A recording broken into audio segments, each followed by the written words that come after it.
Canadians Michael Kovrig and Michael Spavor are back on home soil, almost 3 years after they were first detained in China. The two men landed in Calgary shortly before 8 a.m. Eastern Time Saturday aboard a Royal Canadian Air Force Challenger aircraft. Prime Minister Justin Trudeau and Foreign Affairs Minister Marc Garneau were at the airport to welcome the two men, who had flown from China along with Ambassador Dominic Bardon.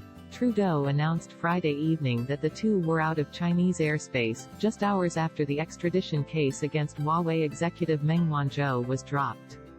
Meng reached a deferred prosecution agreement with U.S. authorities related to fraud charges against her on Friday and landed back in China Saturday morning. Michael Kovrig reboarded a plane in Calgary to fly on to Toronto, where Veena Najibullah, his wife, separated, and his sister, Ariana Botha, spoke before he landed. "There are no words to describe the emotions that have been running through us these last 24 hours.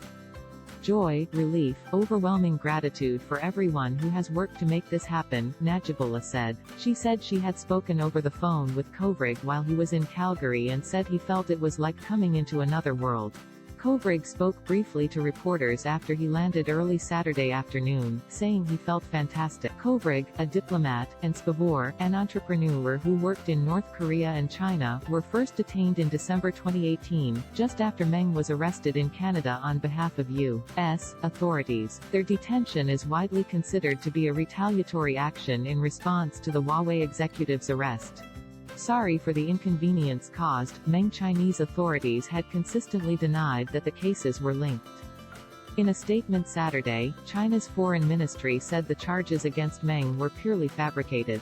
"It has long been a fully proven fact that this is an incident of political persecution against a Chinese citizen, an act designed to hobble Chinese high-tech companies," the statement said.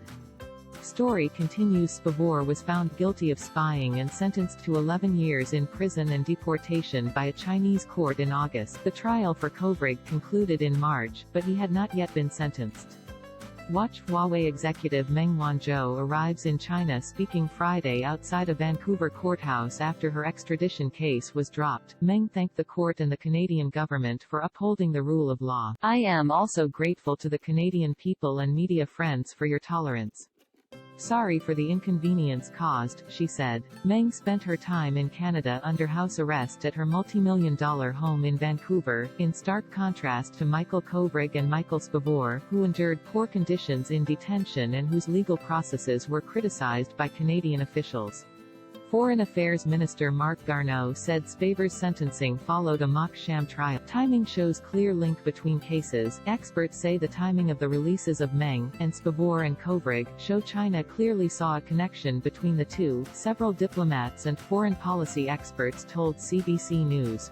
China, up until now, has said that there's been no linkage between the two, but by putting them on the plane Friday night, they've clearly acknowledged that this was hostage-taking, said Colin Robertson, a former Canadian diplomat for more than 30 years. "Listen, Michael Kovrig and Michael Spavor freed," Robertson told CBC's The House. "It really was one for the other in an exchange that was reminiscent of Cold War swaps. The timing, it's totally undeniable that the two Michaels were unjustly detained because of the arrest of Ms. Meng in Vancouver." Lynette Ong, a specialist on China at the Munk School of Global Affairs, told the House host Chris Hall. "The rapid series of events Friday was a surprise," said Margaret McQuagg Johnston, a senior fellow at Graduate School of Public and International Affairs at the University of Ottawa.